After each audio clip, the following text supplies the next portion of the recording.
Hi guys, in this video I'm going to be going through some of the best settings for getting high quality cinematic video with the Sony A6000 series cameras. Whether it's an A6100 or an A6700, whether you just picked up this camera for the first time or you've had this camera for a while but you're struggling to get some quality images out of it, then this video is for you.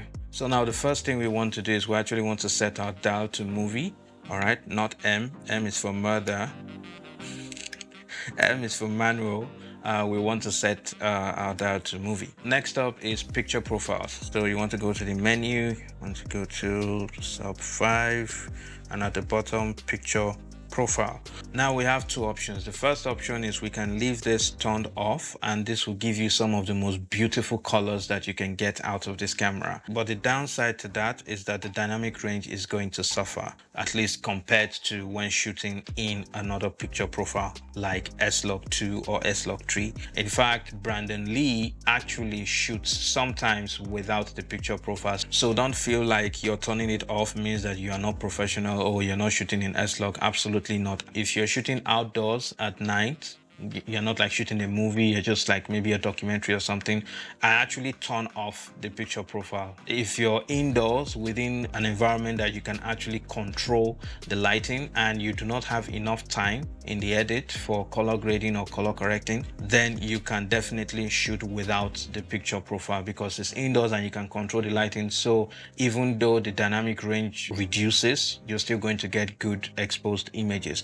Speaking of color grading and color correction, if you do need some lessons in color grading or color correction, then you should check out this video in one of these places. All right, so for those who actually need as much of the dynamic range that the camera can offer and you have time, you know, to color grade and color correct, then we can pick any of the presets that have been set in the camera. Some of them are already preset to setting profiles, like PP7 is S-Log2 and PP9 is S-Log3. So if you hit the right wheel, you would actually be able to go into that particular preset and make changes to the settings of that particular preset. Now here are my go-to settings for PP7, which is S-Log2. If you like this content, please take a moment to subscribe and drop a comment. Thank you. So now this is PP7, go in. Now come to gamma, confirm that that is S-Log2. Come to color mode, change that from S-Gamma to S-Gamma3.cine, and then go down to detail, click it, and bring that up to about -3. Press hit menu and make sure you select PP7, and that's it. You can do the same thing for PP9, which is S-Log3, but if you're a beginner and you do not have as much experience with S-Log3, I would strongly advise you avoid S-Log3. It can be problematic if you don't know what you're doing, okay? Now, next up is autofocus. So we go into the menu, we go to the third tab, and right there, focus mode. You want to set this to continuous autofocus. Now, if you find yourself in a situation where the camera or the lens that you have is struggling to keep focus, then you can always come in here and change it to manual focus. All right, but usually you would want to leave this in autofocus. There is nothing as terrible as having footage that is out of focus. Now, next up is focus area. You actually want to leave this on wide. Wide is actually one of the best that you can do, but personally, I tend to switch it over to either zone or flexible spot, especially when I'm trying to be creative with the depth of field. So with wide, the camera basically scans the entire image and gives a wide guess what it is that you're trying to focus on.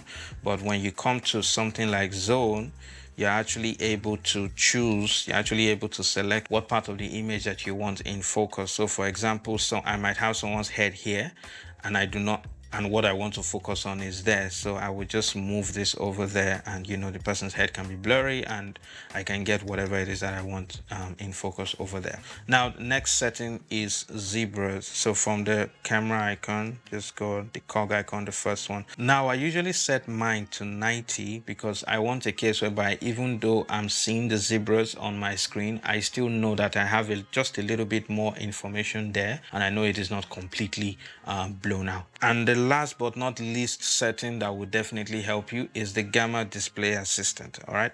To access that, you just go to menu, the call, just switch over to the last one, the suitcase sign, and it is right there, Gamma Display Assist. Now this thing makes me laugh because I had this camera for about 2 to 3 years before I even knew that this feature was there, you know. So what this feature does is it basically applies a Rec 709 overlay to your image. So when you're filming in something like S-Log2 or S-Log3, you're not stuck looking at just the flat desaturated image. Shooting like that can be dicey because it becomes a problem for you to nail focus and check your exposure and check the levels of contrast and all of that. So what this feature does is that it applies a lot on it. Now, it's not burning the lot into the footage. So what you're seeing at the back of your LCD is not what is actually being recorded. So you would actually see, you know, a colorful image on your LCD, but by the time you copy the footage onto your drive, you will now find that it's actually filmed in S-Log2 or S-Log3, you know, it's desaturated, and you have all the information there for you to be able to color correct and color grade your footage however you want to do it. All right. Now, very importantly, if you're going to be matching this camera or pairing this camera with any other camera, and not just this camera now, if you're pairing any Sony, even if it's with another Sony camera or with a completely different camera, you want to be shooting in log, you don't want to be shooting without a picture profile. It's going to really help you in the edit, whether it's you that's going to be doing the color correcting or whether it's someone else, is going to really help them in matching the cameras later. All right.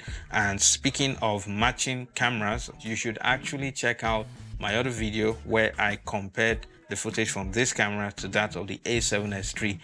The results would actually surprise you.